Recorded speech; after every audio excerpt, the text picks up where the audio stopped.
இன்னைக்கு நம்ம 2024 வெளிவந்த ஏலியன் ரொமோலஸ்ன்ற அருமையான சயின்ஸ் ஃபிக்ஷன் படத்தை தாங்க பார்க்க போகிறோம். படத்தோட கதைக்களம் பார்த்தீங்கன்னா மோஸ்ட்டாக ஸ்பேஸில் தாங்க. அந்த ஆள் நடமாட்டமே இல்லாத, கிராவிட்டியே வேலை செய்யாத எம்டியான டார்க் அவுட்டர் ஸ்பேஸில் தாங்க படம் இருக்கும். படத்தோட ஸ்டார்டிங்கில் விண்வெளியில் ஒரு ஸ்பேஸ்ஷிப்பு, அது ஒரு பர்டிகுலர் விண்கல்லை மட்டும் டார்கெட் லாக் பண்ணி அழகாக பிடிச்சிட்டு இப்போ ரிட்டன் அதோட ஓன் கிரகத்தில் உள்ள சயின்டிஸ்ட்டுங்க மூலமாக அதை அறுத்து பப்பாதியாக ஒன்று அவங்க எடுத்துகிட்டு போய் ஆராய்ச்சி பண்ண, அப்போ விண்கலோட இன்னொரு பார்ட்ல ஏதோ கொடூரமான ஏலியனோட படிமம் இருக்கத பார்க்கறதுக்கே விகாரமா பயத்தை கிளப்புற மாதிரி இருக்கு. அங்க கட் பண்ணா இப்ப அடுத்தாப்புல நம்ம பூமியிலேருந்து பிளானட் எர்த்லேருந்து தள்ளி ஒரு 65 ஒளியாண்டுகள் தள்ளி இருக்கக்கூடிய இன்னொரு பிளானட்ல வசிக்கக்கூடிய மக்களை காட்டுறாங்க. இங்க பூமியில நமக்கெல்லாம் வெயில்னாலே பிடிக்காது இல்லையா, அழக கம்மியாயிரும், ஸ்கின் டேனிங்லாம் ஆகும்னு சன்னையே நம்ம எதிரியா தான் பார்க்குறோம்ல. ஆனா அவங்க பிளானட்ல சன்லைட்டு, சூரிய வெளிச்சமே சுத்தமாக கிடையாதுங்க, ஜீரோ சன்லைட் தான். இவங்க உலகத்துக்கு நம்ம உலகம் எவ்வளவோ தேவலான்றாப்புல இருக்குங்க. ஏன்னா இவங்க அரசாங்கம் மக்களை அடிமை மாதிரி ட்ரீட் பண்ணுது. எப்படின்னா ஒரு டிபார்ட்மெண்ட்டாக மைனிங்கு, ஃபார்மிங்கு அப்படின்னு ஏகப்பட்ட தொழில்களுக்கு மக்கள்களுக்கு இப்படி ஒரு 12,000 மணி நேரம் இந்த மைனிங்கு ஃபார்மிங் போல் எதனா ஒரு டிபார்ட்மெண்ட்டில் இத்தனை மணி நேரம் கட்டாயம் வேலை பார்த்துருக்கணும்னு ஒரு ரூல்ஸ் இருக்குது. அது கம்ப்ளீட் பண்ண அப்புறம் தாங்க அவங்க எல்லாம் ஃப்ரீயாக போகலான்ற வர, அது வரைக்கும் இவங்க அடிமை மாதிரி வேலை பார்த்தே ஆகணும்னு கிட்டத்தட்ட நம்ம கிம் ஜாங் உன்னோட சவுத் கொரியா மாதிரி அதுவே பரவாயில்லன்றாப்புல இருக்கும் போல் இருக்குது. என்ன இவங்க உலகத்தோட ஒரே பாசிட்டிவ்னா ரொம்பவே அட்வான்ஸ்டு சிவிலைசேஷனா நவீனமயமாக்கப்பட்டு எல்லாம் மிஷினு வேற மாதிரி இருக்காப்புல. எப்படின்னா மனிதர்கள் மாதிரியே இருக்க மிஷினு, ஏஐ ரோபோட் மாதிரி. மக்கள் தோ இந்த கருப்பினத்தை சேர்ந்தவனும் ரோபோட் தாங்க, அதுக்கு பேர் ஆண்டியா. ஆனால் பார்க்க மனுஷன் மாதிரியே இருக்குல்ல. இதை அந்த பொண்ணு தான் அவ பாதுகாப்புக்காக கூடவே வச்சிருக்கா. பொண்ணு பேர் ரெயினுங்க, ரோபோட்டு பேர் ஆண்டி. ரெயின் இவளோட அம்மா அப்பா 3 வருஷத்துக்கு முன்ன இதே மாதிரி வேலை பார்க்குறப்ப மைனிங்கில் வேலை பார்க்கையிலே மூச்சு விட முடியாமல் இறந்துட்டாங்களாமா. அப்போலேருந்து இந்த ரோபோட்டு தாங்க துணையாக இருந்து பாசமாக ரொம்பவே அட்டாச்சாக, எப்படின்னா எல்லாத்துக்கிட்டையும் பிரதர்னு சொல்கிற அளவுக்கு அதை ஒரு மனுஷனாகவே பார்க்குற அளவுக்கு ரொம்பவே கன்சர்ன்டாக அதை பார்த்துக்கிறா. அதுக்கும் ரெயின் பொண்ணு தான் எல்லாமேன்னு உன் பேச்சுக்கு நான் அடிமை அப்படின்றாப்புல தான் பேசுது. அப்புறம் இவளுக்கு 12,000 மணி நேரம் முடிச்சு விட்டு போய் அரசாங்க அதிகாரி கிட்ட கேட்பா பாருங்க, அதில் தெளிவாக போட்டிருக்கோம் 12,000 ஹவர்ஸ் கம்ப்ளீட்டட்னு. இவ பேச்சு வாக்கில் வேற ஒரு கிரகத்துக்கு போகிறேன், யுவாகான்ற கிரகத்துக்கு போகிறேன், அங்கே சூரிய ஒளிச்சம்லாம் வருமாமே அப்படின்னு இவ பாட்டுக்கு இன்னசென்ட்டாக அவகிட்ட சொல்லிக்கிட்டு இருப்பா. அந்த அம்மா உடனே ஓஹோ வேற கிரகத்துக்கு போறியா, இருக்குடி மவளை உனக்கு அப்படின்ட்டு, இல்லை உனக்கு இன்னும் 12,000 மணி நேரம் முடியல, ஓஹோ 8th வேற நீ பேசுறியா, அப்போ உனக்கு இப்போ ஒரு எக்ஸ்ட்ரா ஒரு 12,000 போட்டாச்சு, போ இன்னும் நீ ஒரு 6-5 வருஷத்துக்கு அப்புறம் தான் நீ வேலை பார்த்துக்கிட்டு அப்புறம் தான் வா அப்படின்னு அனுப்பிடுது. வெளியில் இவளோட ரோபோட்டை ஊரில் உள்ள சின்ன சிறுசுங்க வம்பளுத்து அடிச்சுட்டாங்க. அதுக்கு இப்படி தான் எப்பெல்லாம் அடிப்படுதோ அப்பப்பெல்லாம் காக்கா வலிப்பு வந்த மாதிரி அப்படியே இழுத்துக்கிட்டு பாலெல்லாம் வடிஞ்சாப்புல அப்படியே இழுத்துக்கிட்டு படுத்துக்கும். ரெயின் பொண்ணு தான் அதை சரி பண்ணி அது கழுத்தில் உள்ள அந்த சிப்பை அப்படியே கிளட்டி மாட்டினதும் அப்புறம் தான் அதுக்கு சரியாகும். அடுத்ததாக ரெயின் அவளோட ஃப்ரெண்ட்ஸை பார்க்க போகிறாங்க. அவங்க எல்லாம் ரெடியாக ஒரு பிளான் பண்ணி ரெடியாக இருக்காங்க இவளுக்காக. என்னன்னா நாட்டு அரசாங்கம் இவ்வளோ ஸ்ட்ரிக்டாக அடிமை மாதிரி நடத்துதில்ல, மக்களும் அரசாங்கத்தை கேள்வி கேட்கவே முடியாதாப்புல ஒரு ஃபாசிசம் தலைவிரிச்சு ஆடுதுங்க. வாயவே திறக்க முடியாதுன்னா புரட்சி பண்ணுறதெல்லாம் எவனாச்சும் கிளம்புனான்னு வச்சுக்கோங்களேன், அவ்வளோதான் அரசாங்கம் மொத்தமாக ஜெயிலில் பிடிச்சி போட்டுருவாங்கன்னு. அதுக்குன்னு இவங்க நம்ம நண்பர்கள் எல்லாம் சேர்ந்தாப்புல பிளானட்டை விட்டு எஸ்கேப் பண்ணிடலான்ட்டு இவங்க பிளானட் பக்கத்திலேயே 7 ஒளியாண்டுகள் தொலை தூரத்தில் இன்னொரு பிளானட்டுங்க யுவாகான்ற பிளானட் இருக்குது. அதுலேயும் மனிதர்கள் வசிக்கிறதுக்கு தேவையான தண்ணி, ஆக்சிஜன் எல்லாம் உள்ள மாதிரியான ஒரு பிளானட்டாங்க. போதா குறைக்கு அங்கே சன்லைட் வேற வருமாமா. இவங்களும் போலான்ட்டு எல்லாம் இந்த சூரிய ஒளிச்சத்துக்காகவும் இந்த கொடுமைக்கார அரசாங்கத்துக்கிட்டேருந்து தப்பிக்கிற மாதிரி எஸ்கேப் பண்ணி ஓடிடலான்னு பார்க்க, இந்நேரம்னு பார்த்து இவங்களுக்கு தோதா ஒரு ஸ்பேஸில் ஏதோ கைவிடப்பட்ட ஸ்பேஸ்ஷிப்பு இவங்க பிளானட் பக்கத்திலேயே மிதந்துகிட்டு இருக்கான். ஸோ அதில் நம்ம யுவாகா பிளானட் போகிறதுக்கான ஆக்சிஜன்லாம் கண்டிப்பாக இருக்கும், நம்ம போகலாம், வேற எவனாவது நமக்கு முன்னாடி முந்திர போகிறாங்கன்ட்டு அந்த ஸ்பேஸ்ஷிப்புக்கு உள்ளே போகிறதுக்கு ரோபோட்டோட ஆத்தரைசேஷன் தேவைப்படும், ஃபிங்கர் பிரிண்ட் எல்லாம் வைக்கணும்ன்ட்டு. அதுக்கு ஆண்டியும் வேணும்ன்ட்டு அப்படியே நீயும் வாடுறேன்னு அப்படின்னு கெஞ்சு கூப்பிட்றாங்க. இவ இல்லை முடியவே முடியாது, நான் மாட்டினேன், அரசாங்கம் என்னை வச்சு செஞ்சிடும் அப்படின்னு அப்படியே பயந்துக்கிட்டு நிற்பா. அப்புறம் லீடர் பையன் தாங்க நல்லா தைரியம் சொல்லி நான் இருக்கேன் வா அப்படின்னு இவளும் சரின்ட்டு போக, இப்போ 6 பேர் கொண்ட க்ரூவாக கிளம்பி க்ரூவில் 3 பொண்ணுங்க 3 பசங்கன்ட்டு அதில் அந்த ஆண்டி ரோபோட்டையும் சேர்த்து தாங்க சொல்கிறேன். மொத்தமாக 6 பேர். இப்போ இவங்க ஸ்பேஸ் ஷிப்பை எடுத்துக்கிட்டு மேலே ஸ்பேஸ் விட்டு வெளில அந்த போகிற சீனே விஷுவல்ஸ் எல்லாம் பயங்கரமாக இருக்கும். அப்படியே ஸ்பேஸ் ஷிப்பு ஸ்ட்ரெயிட்டாக நேரம் மேலே பறக்குது. மேகங்களுக்குள்ள இடியெல்லாம் இடிச்சாப்புல ஸ்பேஸ் ஷிப்பு இப்போ மேகங்களெல்லாம் தாண்டி பிளானட்டோட இன்னர் அட்மாஸ்பியரை விட்டு வெளில வர்ற அந்த இவங்க பிளானட்டை பார்க்கறதுக்கு நம்ம சனி கிரகம் மாதிரி சாட்டன் மாதிரியே ரிங் ஸ்ட்ரக்சர் உள்ள ஒரு பிளானட்டுங்க. இது அவங்களோட சன்னுங்க. இதெல்லாம் ஒரு சூரிய குடும்பமாக இயங்கிட்டு இருக்கு. இப்போதாங்க அந்த லீடர் பையன் சொல்லுவான், கைவிடப்பட்ட அந்த ஸ்பேஸ் ஷிப்பு இவங்க கிரகத்தோட ரிங்கில் அது மோதுறதுக்கு இன்னும் 36 ஹவர்ஸ் தான் டைம்னு எல்லாத்துக்கும் தூக்கி வரி போட்டுருதுங்க. ஸோ நம்ம சீக்கிரம் அதுக்குள்ள உள்ள இருக்க ஆக்சிஜன் சப்ளை இருக்கணும்.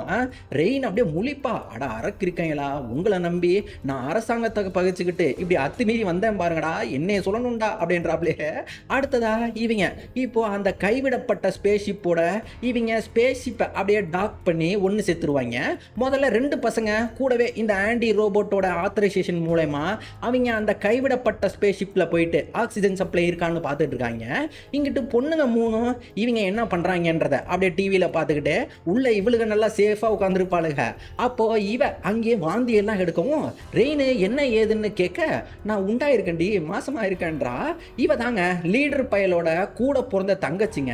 அதுக்குன்னு ரெயின் பொண்ணுட்டா இவ சொல்கிறா, அடியே அடியே நான் மாசமாக இருக்கிறது என் அண்ணங்கார்ட்ட மட்டும் சொல்லிடாதீ, எனக்கு ஒன்னே போட்டுருவாண்டி அப்படின்ட்டு. அப்பப்போ இந்த ஸ்பேஸ் ஷிப்பில் இப்படி தாங்க கிராவிட்டி பர்ஜுன்னு ஒன்று நடக்கும். எப்படின்னா 10 நிமிஷத்துக்கு ஒருக்கா கிராவிட்டியே இல்லாமையும் அடுத்த ஒரு 10 நிமிஷத்துக்கு ஆட்டோமேட்டிக்காக அதுவாகவே திரும்ப கிராவிட்டி இருக்க மாதிரியான டெக்னாலஜி இருக்கக்கூடிய ஒரு ஸ்பேஸ் ஷிப்பு. இவங்க அதுலேயே அப்படியே பறந்துக்கிட்டே ஸ்பேஸ் ஷிப்பை ஆன் பண்ணினாப்புல லீடரு உள்ளே போய் அந்த க்ரையோ சேம்பரில் எவ்வளோ ஃபியூவல் இருக்குன்னு பார்த்தா 3.20 இயர்ஸுக்கு தான் இருக்குது. ஆனால் இவங்களுக்கு யுவாகா போகிறதுக்கு 7 ஒளியாண்டுகள் ஆகும் இல்லையா. ஆனால் இவங்கள்ட்ட 3.20 தான் இருக்குன்னவும் கிட்டத்தட்ட ஒரு 4 வருஷத்துக்கு ஃபியூவல் ஷார்ட்டேஜ் ஆகுதுங்க. லீடர் பையன் அவனோட மிஷின் மூலமா பார்த்துக்கிட்டு உள்ள ஏதோ ஸ்ட்ராங்கான ரீடிங் காட்டுது, ஓகே பெரிய ஏதோ எனர்ஜி சோர்ஸ் இருக்கும், நமக்கு ஃபியூவல் கிடைக்கும்ட்டு இவங்க அடுத்தாப்புல ஸ்பேஸ் ஷிப்புக்குள்ள இன்னும் டீப்பா போவாங்க. இந்த பையங்க இவன் ஆண்டி ரோபோட்டை அப்படியே வம்பிழுத்துக்கிட்டே கிடக்க ரொம்பவே திமிரு பிடிச்சவன் மாதிரி நடந்துக்கிறான். பாத்தியாடா ஷாக்கு வைக்கட்டுமாடா அப்படின்னு மிரட்டிக்கிட்டே வர பார்த்தா அவன் குழிக்குள்ள விழுக போக அப்போ அந்த ஆண்டி ரோபோட் தாங்க இவன் உசுரை காப்பாத்தும். அங்க பக்கத்திலேயே இன்னொரு ரோபோட்டு அது ஆசிட் அடிச்சாப்ல டீகம்போஸ்டு ஸ்டேட்ல கிடக்க ஸ்பேஸ் ஷிப்ல ஏதோ கோர சம்பவம் நடந்திருக்குன்றது புரிய வருது. இவங்க இப்போ அடுத்ததா கிரையோ சேம்பர்ன்ற ரூமுக்குள்ள இவங்களுக்கு தேவைப்பட்டதை விட அதிகமான ஃபியூல் கிடைச்சிருங்க. ஆனா அதை எடுக்கிறப்ப இவன் கையை அப்படியே உறைஞ்சு போயிருங்க. ரூமு கதவும் அப்படியே லாக் ஆகிருது. எமர்ஜென்சி அலாரம்லாம் அப்படியே டக்குன்னு அடிச்சுக்கிட்டு ரொம்பவே பதட்டமான சிச்சுவேஷன்ல மாட்டிப்பாங்க. டிவிலையும் அவளுகளும் பார்த்துக்கிட்டு பாய்ஸுக்கு ஹெல்ப் பண்றாப்ல இப்போ ரெயினும் அந்த சைனாக்காரியும் வர்ற வழியிலே ரெயின் பொண்ணு இந்த ரோபோட்ல உள்ள மாடியூல நம்ம ஆண்டிக்கு மாத்தினா நல்லா இருக்கும், நமக்கு ஹெல்ப்ஃபுல்லா இருக்கும்ட்டு எடுக்க பாப்பா. சைனா பொண்ணு அவ ஒரு ஜெராக்ஸ் மிஷினை வச்சு விளாண்டுக்கிட்டு இருக்கா. கையில் வச்சு பார்த்தா அவ உள்ள இருக்க அந்த எலும்பெல்லாம் அழகா தெரிய ரெயின் அடியே பாத்திரி அப்படின்னுட்டு இருப்போம். அப்போ டக்குனுங்க இது அவ கையை பிடிச்சி அப்படியே பயமூத்தி விட்டுருதுங்க. இவ மாடியூல ரிமூவ் பண்ணதுக்கு அப்புறம் தாங்க அது இவளோட கையை விட்டுரும். அதை எடுத்துக்கிட்டு இவளுக்கு வர்றப்பவே இங்கிட்டு கிரையோ ரூம்ல லீடர் பையன் அந்த பவர் ஃபியூவெல்லாம் எடுத்துக்கிட்டு இருப்பான். அது ரூம் டெம்பரேச்சர்லாம் அதிகமாகிட்டு இருக்குதுங்க. கூடவே ரூமு கீழே அந்த தரையில தண்ணி எல்லாம் வர ஆரம்பிச்சிருது. இவன் நிறைய பவரை எடுத்து வச்சுட்டாங்க பேக்ல. ரெயின் எடுத்துட்டு வந்த மாடியூல லீடர் பையல்கிட்ட கொடுத்து இதை ஆண்டிக்கு மாத்த சொல்லி ரீப்ளேஸ் பண்ண சொல்லி இதை தப்பிச்சு வாங்கடா அப்படின்றா. ஆண்டி ரூம் கடைசியில் போய் அப்படியே பார்க்குது. அங்கே ஏதோ விகாரமா ஒரே குட்டி குட்டி பாக்ஸில் ஏதோ உயிரினத்தை வச்சிருக்கிறத அப்படியே காட்டுறாங்க. அது டெம்பரேச்சர் அதிகமாக அதுக்கெல்லாம் அப்படியே உயிர் பெற்று இருக்க அப்போ லீடரு ஆண்டிக்கு மாடியூல மாத்தினதும் அது ப்ரோக்ராம் ரீபூட் ஆக 2 நிமிஷம் ஆகும், வெயிட் பண்ணுங்கடான்ட்டு இவங்க கிளம்பிடுறாங்க. அங்கே அந்த விசித்திர ஏலியன்கள்லாம் உயிர் பெற்று கீழே தண்ணிக்குள்ள விழுந்துட்டு இருக்கு. அது இப்போ ரூமுக்குள்ளேயே கீழே தண்ணி வேற கிடக்குதா. அதில் இந்த ஏலியனை நம்ம ஆட்களால் சுத்தமாகவே பார்க்க முடியலைங்க. அதுங்க உள்ளுக்குள்ளேயே இவங்களை போட்டு வேட்டையாட பார்த்தாப்புல அங்கேயும் இங்கேயும் சுற்றி பிடிக்க பார்க்குது. அது ஒரு கட்டத்தில் அந்த லீடர் பைய தலையில் அப்படியே பிடிச்சி அவன் வாய்க்குள்ளேயே அதோட உறுப்பை அப்படியே விட பார்த்துக்கிட்டு இருக்கோம். ஐயோ இவங்க அப்படியே லீடரை காப்பாற்ற அப்படியே ஷாக் பண்ணிட பார்த்தா ஷாக்கில் இவன் தாங்க மயங்கி போய் விழுந்துடுறான். வெளில ரெயின் அப்படியே ரூமை கதவை திறக்க பார்த்துக்கிட்டே கிடக்கா. சைனாக்காரி அடியே வேணாண்டி அப்படின்னு பயந்து திணறாங்க. இதுக்கு ஏலியன்ல ஒன்று அப்படியே மயங்கி கிடக்கிறவனை அப்படியே பிடிக்க போக அப்போன்னு ஆன்டி மாடியூலும் அப்படியே ரீபூட் ஆனாப்ல இந்த ஏலியன் அப்படியே தூக்கி போட்டு அடிக்க அப்போ லீடர் பையலும் முடிச்சுட்டான். டெம்பரேச்சர் கூட கூட இன்னும் நிறைய ஏலியன்கள் உயிர் பிச்சாப்ல இவங்கள பார்த்து அப்படியே வரவும் அப்போன்னு ஸ்ட்ரக்கான டோரு கடைசியாக திறந்துடுதுங்க. எஸ்கேப் ஆகி ஓடிடுவாங்க. ஆனால் லாக் ஆகிறதுக்கு முன்னையே ஒன்று மட்டும் உள்ளே வந்துடுது. நேராக சைனாக்காரி தலையில் அப்படியே நல்லா பிடிச்சிக்கும். இவங்க அதை ரிமூவ் பண்ணவே முடியலங்க. அது விடுற மாதிரியே தெரிலங்க. இவங்க ரிமூவ் பண்ண பார்த்தாலே அது வாளால அவ கழுத்து நெரிச்சு கொன்னுருவேன் அப்படின்னு மிரட்டினாப்ல இவங்களும் வேணாண்டாடே இதை தொடாதீங்கடா அப்படின்ட்டு. அப்போ ஆண்டியும் சொல்லுங்க, அது இவளை சாகடிக்கலாம் பார்க்கல, அதுவாகவே ஆக்சிஜன்லாம் கொடுத்து இவளை உயிரோட தான் வச்சிருக்குது. ஆனால் எதுக்கு தான் இது இப்படி பண்ணுது அப்படின்னு எனக்கு தெரியல அப்படின்ட்டு. உடனே இவன் ஷாக்கு கொடுக்க போவான்.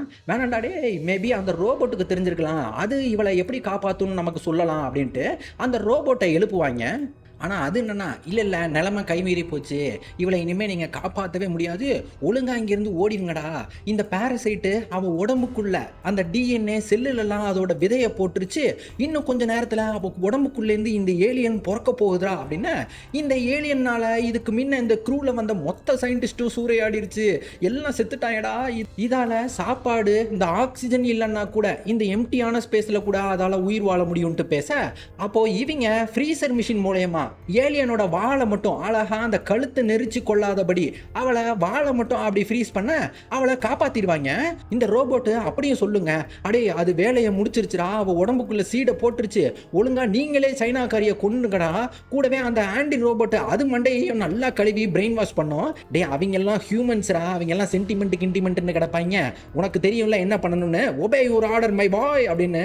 இனிமே நீ என் அடிமைன்றாப்ல அது அப்படியே கட்டுக்குள்ள எடுத்துக்கிட்டு சைனாக்காரிய தடுக்குது. வேணாம் அவளை விட்டுருங்கடான்னு திமிரு பிடிச்சவன் இந்த ரோபோட் சொல்றதெல்லாம் கேட்காம சீப்ப நீ எல்லாம் எனக்கு சொல்றதா அப்படின்ட்டு அதுக்கு ஷாக்கு கொடுத்து பறக்க விட்டாப்ல. இவங்க இப்போ சைனாக்காரியை தூக்கிக்கிட்டு அவங்களோட ஸ்பேஸுக்குள்ள அப்படியே ஓடிடுவாங்க. பின்னாலேயே ஆண்டியும் தடுக்க பார்த்துக்கிட்டே ஓடுங்க. அப்படியும் ஓடி போய் ஸ்பேஸிப்பையே தனியாக அன்டாக் பண்ணிக்கிட்டே தனியாக போயிடுவோம். லீடர் பைய திட்டுவான், ஏன்டா அன்டாக் பண்ணீங்க வெண்ணைகளா அப்படின்ட்டு. பார்த்தா உள்ள இவளுக்கு வலி உசுர போகுதுங்க, அப்படியே நெஞ்செல்லாம் வெடிக்கிற மாதிரி இருக்கு. அப்போ அவளே அந்த ஜெராக்ஸ் மிஷினால அப்படி நெஞ்சில பார்க்க ஏலியன் அவன் நெஞ்சு கூட்டுக்குள்ள அப்படியே தெரியும் பாருங்க. ஐயோ அவளுக்கு இன்னும் வலி கூடி நெஞ்சுக்குள்ளேருந்து அது அப்படியே வெளில வர பார்த்தாப்புல அப்படியே கிடந்து முண்டிக்கிட்டு கிடக்கும். சைனாக்காரி வழியில அப்படியே ஸ்பேஸிப்பை வேற அப்படியே உதச்சி விட்டுற அது அப்படியே ஆன் ஆகி அது பாட்டுக்கு வேற ரெமூலஸ் ஷிப்பை இடிக்க பார்த்துக்கிட்டு அப்படியே போய்கிட்டு இருக்க. இங்க சைனாக்காரி ஒரு கட்டத்தில் அவன் நெஞ்சை அப்படியே பொழந்துக்கிட்டு அந்த ஜந்து ஏலியன் வெளில வந்துகிட்டு இருக்குது. இவன் கதர்வா அண்ணாரான்னு பார்த்து ஷிப்பு அந்த பெரிய ஷிப்பு மேலே இடிச்சு ஆக்சிடென்ட் ஆகி உள்ள எல்லாம் பறந்துகிட்டு இருப்பாங்க. சைனாக்காரிய காப்பாத்தின அந்த கிறுக்கங்க அவன் வந்து இவளை பார்க்க ஏலியனு அவன் நெஞ்ச பொழந்துக்கிட்டு அப்படியே கத்திக்கிட்டே வெளில வர்றதை அப்படியே பார்ப்பான். அங்க ஷிப்பு இன்னொரு மோதி உள்ள அந்த ஷிப்புக்குள்ள போய் அதுக்குள்ளேயே விழுந்துருவோம். இவங்க வாக்கி டாக்கிலேருந்து இங்கேருந்து கத்திக்கிட்டே கிடப்பாங்க.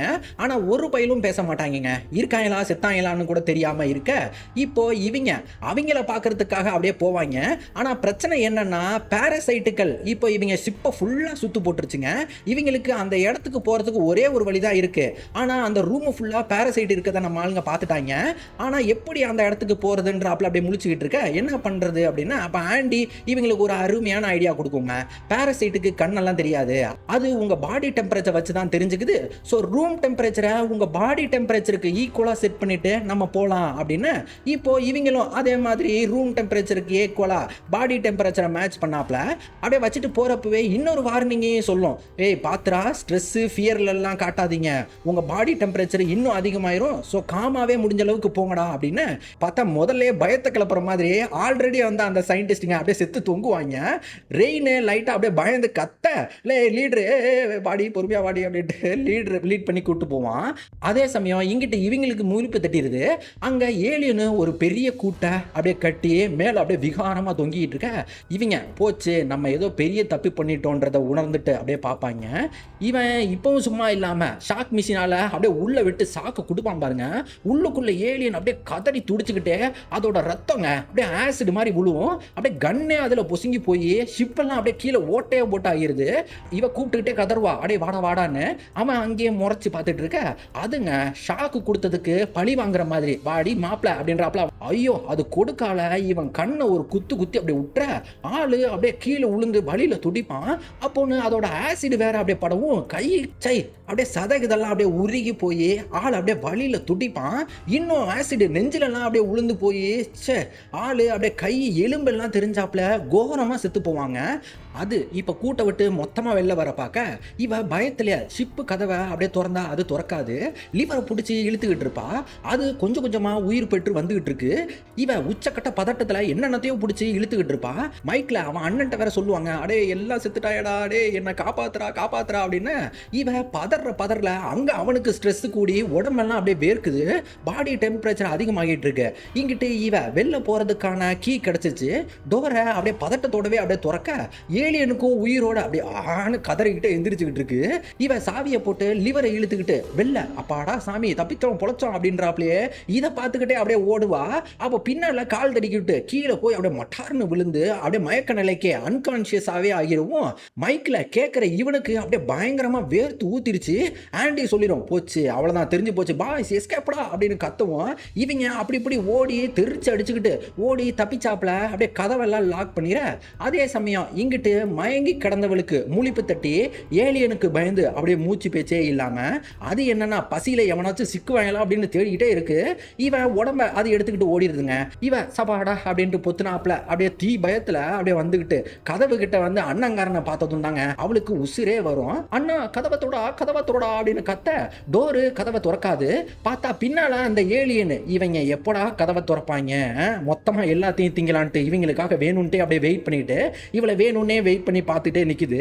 ஆண்டியும் இல்ல நான் திறக்க மாட்டேன், ஃபிங்கர் பிரிண்ட் எல்லாம் வைக்க மாட்டேன்றது. ரெயின் பொண்ணு அது எவ்வளவோ ஆர்டர் போடுவா, நான் தான் உன் பாஸ், நான் சொல்றதை கேளு கதவை துற அப்படின்னு. ஆண்டி இல்ல நான் கம்பெனி சொல்றதை தான் கேட்பேன், ப்ரோக்ராம் சேஞ்ச் ஆயிருச்சு, ப்ரியாரிட்டி எல்லாம் மாத்திட்டேன் அப்படின்னு.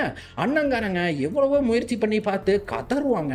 பார்த்தா கடைசியில இவங்க திறக்க மாட்டாங்க போல் இருக்கே அப்படின்ட்டு அது இவளை அப்படியே மொத்தமா அப்படியே ஒரு குத்தி அப்படியே தூக்கிட்டு போயிடும். அவ குரல் அப்படியே கத்தி ஓயிறதோட அப்படியே காட்டுவாங்க. இவங்க அழுது கிழுதுட்டு கடைசியில அந்த ஆண்டி அடுத்தாப்புல இவங்களை கூட்டு போய் இந்த ரோபோட்டு கிட்ட பேச்ச போட பார்த்தா லேபு ஆல்ரெடி இருந்த சயின்டிஸ்டுங்க இந்த ஜந்துவை ஆராய்ச்சி பண்ணி பார்த்துட்டு அதோட ஜீனை இன்னும் மியூட்டேஷன் சேஞ்ச் பண்ணினாப்ல மனிதர்களுக்கு ஏத்த மாதிரி அதோட ஜீனை சேஃபா சேஞ்ச் பண்ணி மனிதர்களோட சாவுக்கே ஒரு மருந்து சாகாவரம்னு வாங்கல அந்த மாதிரி இந்த இன்ஜெக்ஷனை கண்டுபிடிச்சு வச்சிருக்காங்க. ஆராய்ச்சி வீடியோலாங்க அப்படியே காட்டுவாங்க. எலிக்கு ஊசி போடவும் செத்தது என்னன்னா அது உயிர் பெற்றதெல்லாம் அப்படியே பார்த்ததும் தான் இவங்க நம்புற மாதிரி இருக்கும். இன்ஜெக்ஷனை ஆண்டி அது கையோட அப்படியே சேஃபா எடுத்து வச்சுக்கிட்டு அப்படியே வெளில போலான்னு பார்த்தா ஏலியன் இவங்களை வெளில வெறி கொண்டு தேடி சுத்திட்டு இருக்குது. கேமரால பார்த்ததும் பக்குன்னு இருக்குதுங்க இங்கிட்டு. சரின்னு இந்த ஆண்டி நம்ம ஆட்களுக்கு சேஃப்டி கன்னை கொடுக்க லீடர் பையன் தான் இந்த ரெயின் பொண்ணுக்கு சொல்லித்தரான். டார்கெட்டை அதுவாகவே ஆட்டோ லாக் பண்ணிடும், எய்ம் அசிஸ்டன்ஸ் எல்லாம் இருக்கு, நீ சும்மா ஷூட் மட்டும் பண்ணணும் அவ்வளோதான் அப்படின்ட்டு.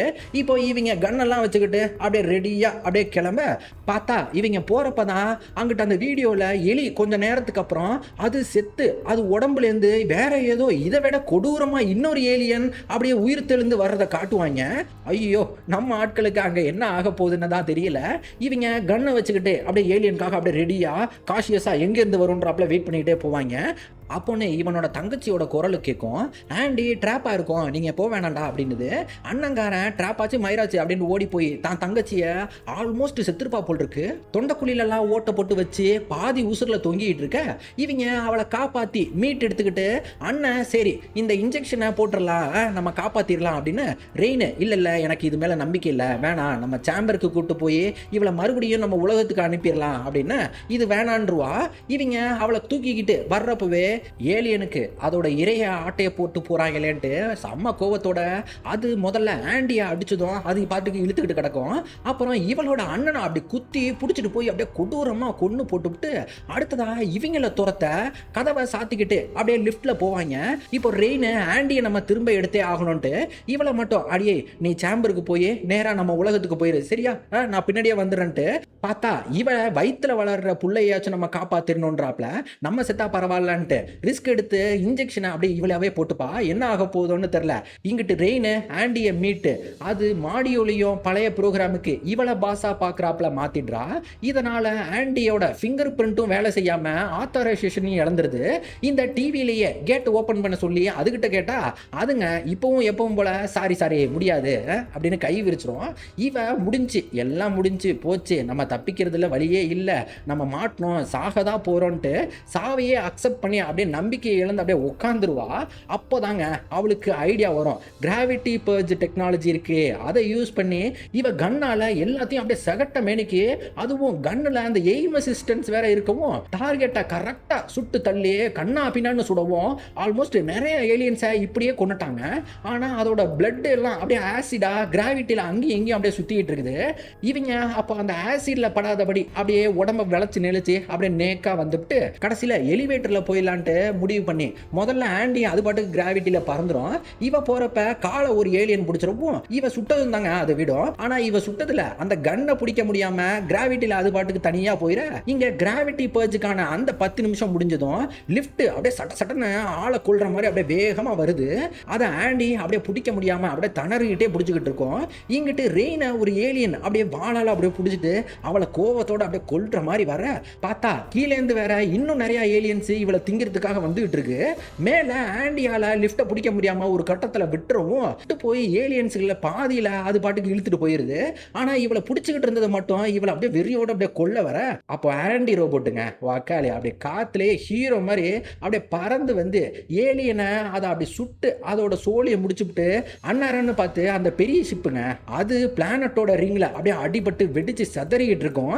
ரெயின் இவங்களோட ஷிப்பை மட்டும் அழகா அன்டாக் பண்ணி எடுத்தாப்ல அப்படியே எஸ் ஆவாங்க. இங்கிட்டி அந்த செதற ஷிப்போட விஷுவல்ஸ் எல்லாம் வேற மாதிரி இருக்கும்.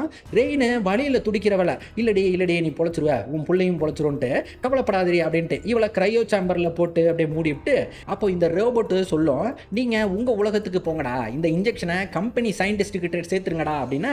ஆனா ரெயின் அங்க போகாம பிளான்ல ஒரு சின்ன சேஞ்ச் ராஜா அப்படின்றாப்ல முடியாதுன்றா. கூடவே அவளுக்கு துணையா ஆண்டியும் இதோட பேச்சுக்கு கட்டுப்படாம இவ பக்கம் அப்படி நிக்க, அங்க ரோபோட் இவங்க தோல்வியில கதறிக்கிட்டு பிளானட் ரிங்ல அப்படியே செதறி சின்ன பின்னம் ஆகி போகுது. ரெயின் இப்போ இவாகா பிளானட் போறதுக்கான எல்லா ஃபியூயலும் இன்ஜெக்ட் பண்ணிக்கிட்டு இருக்க, அங்கங்க எமர்ஜென்சி சத்தத்தோட இவ அப்படியே கதறிக்கிட்டு வயிறு வேற அப்படியே பெருசா புல்ல வேற புறக்கிற மாதிரி அப்படியே வலியோட கதறிக்கிட்டு அவ பெண்ணுறுப்ப அப்படியே கிழிச்சுக்கிட்டு உள்ளேந்து அப்படி பரிணாம வளர்ச்சி அடைஞ்ச அந்த ஏலியன் அப்படியே வெளில வரும் பாருங்க. ஐயோ ரண கொடூரமா இருக்குங்க இந்த சீனு. இவ கதர்வா அடியே அதை தூக்கி போடுறி அப்படின்னு. ரெயின் அதை தூக்கி போட்டா அது அப்படியே ஆசிட் மாதிரி அப்படியே ஷிப்பை பொழந்துக்கிட்டு கீழே போயிடும். இவ கையில ஒரு ஃப்ரீசர் மிஷின் வச்சுக்கிட்டு அப்படியே அதை கொல்றதுக்கு போவா. பார்த்தா அது மேலே தாங்க இருக்கும். ஐயோ உடம்ப பாத்தீங்களா அதுக்கு எப்படி இருக்குன்னு, என்ன உசரம் எப்பா. அது முதல்ல ஆண்டி அப்படியே அடிச்சிட இது இழுத்துக்கிட்டு கிடக்குது. கடைசியா அது உயிர் கொடுத்த மகராசியவே அவளவே அப்படியே நாக்கு வச்சு அப்படி ரத்தத்தை உறிஞ்சு அப்படியே பயங்கரமா கொல்லும். இதை பார்த்துட்டு மிஷின் வேற வேலை செய்யாம அப்படியே மக்கார் பண்ணி நிக்க, அது வாழால அப்படியே மிஷினை தட்டி விட்டுருது. இதனால அப்படியே ரூமே அப்படியே ஃப்ரீஸ் ஆகிட்டு இருக்கு. இவ அப்படியே ஃப்ரீஸ் தாங்க முடியாம அப்படியே கதவை சாத்தியும் கூட கூலிங் தாங்க முடியாம அப்படியே உறைஞ்சு போற மணிக்கு ஆளு செத்துருவா போல் இருக்குது. போய் கடைசியில ஸ்பேஸ் ஷூட்டை போட்டது தான் தப்பிப்பா. அது அப்பவும் சாவாம இவளை அப்படியே கொல்ல வருதுங்க. அந்நேரம்னு பார்த்து இந்த ஸ்பேஸ் ஷிப் வேற ஆட்டோ பைலட்ல இருந்து சேஞ்ச் ஆகி மேனுவலுக்கு போகவும், இதனால ஸ்பேஸ் ஷிப் பிளானட்டோட ரிங்ல அடிபட போய்கிட்டு இருக்குது. இவ டக்குன்னு கீழே இருந்து அந்த லிவர் இழுத்துக்கிட்டு இருக்க, அந்நேரம்னு பார்த்து இந்த ஏலியன் சனியன் வேற இவளை அடிச்சு போட்டு அப்படியே கொல்றதுக்கு போய்கிட்டு இருக்கு. அப்போங்க இந்த ஜந்து உயிர் பெற்ற அந்த முட்டையோட ஆசிட் அது அப்படியே சுரந்துகிட்டு இருக்க, இவ அப்படி தட்டி விடவும் ஆசிட் சிப்ப அரிச்சு இவ கிராவிட்டியில கீழே கைத்துல அப்படி தொங்கினாப்ல அப்படியே வரவும், அது அப்படியே இவளை தூக்கிக்கிட்டு அப்படியே கொல்ல பாக்குது. அப்படியே நாக்கு நீட்டிட்டு இருக்கோங்க. அங்க ஒயரு லிவர்ல மாட்டி லிவர் புல்லாகிட ஸ்பேஸ்ஷிப்ல இந்த கீழ்ப்பகுதி மட்டும் டீகமிஷன் ஆனாப்ல கிளட்டி விழுந்து இதுல ஏலியன் அடிபட்டு கீழே ரிங்ல விழுந்து எல்லாம் செதறி போக, இவ கைத்த பிடிச்சாப்லயே அப்படியே அழகா ரிங்ல படாம அப்படியே மேல ஏறி போய் ஷிப்பை ஆட்டோ பைலட் போட்டது தாங்க. ஷிப்பு அப்படி ரிங்ல விழாம ஆன் ஆகி அப்படியே கிளம்பிட்டு இருக்கும். கடைசியா ரெயின் முதல்ல தன்னோட ரோபோட்டான ஆண்டிய கிரையோ சாம்பர்ல போட்டுட்டு அடுத்ததா இவ ஸ்பேஸ் ஷிப்லயே அழகா ஒரு வாய்ஸ் மெயில் பண்ணி வச்சாப்ல. இவளும் இப்ப கிரையோ சாம்பர்ல போயிட்டு படுத்துப்பா. ஷிப்பை நான் யுவாகா பிளானட் போற மாதிரி செட் பண்ணிட்டேன். ஆனா நான் அங்க போவனா என்னன்னு எனக்கு தெரியல. எதுவானாலும் நான் அக்செப்ட் பண்ணிக்கிறேன். It's me rain last server of the Gopalan signing off அப்படின்னு அங்க இவங்க ஷிப்பு இப்போ அந்த எம்டி ஸ்பேஸ்க்குள்ள இருட்டோட இருட்டா அப்படியே போறாப்ல. அந்த யுவாகான்ற பிளானட்டை நோக்கி போறதோட இவ ஆசைப்பட்ட சூரிய ஒளிச்சமும் சுதந்திரமும் இவளுக்கு கிடைக்குதா என்னன்ற அந்த சஸ்பென்ஸோட ஒரு கியூரியாசிட்டியோட படத்தை முடிக்கிறாங்க.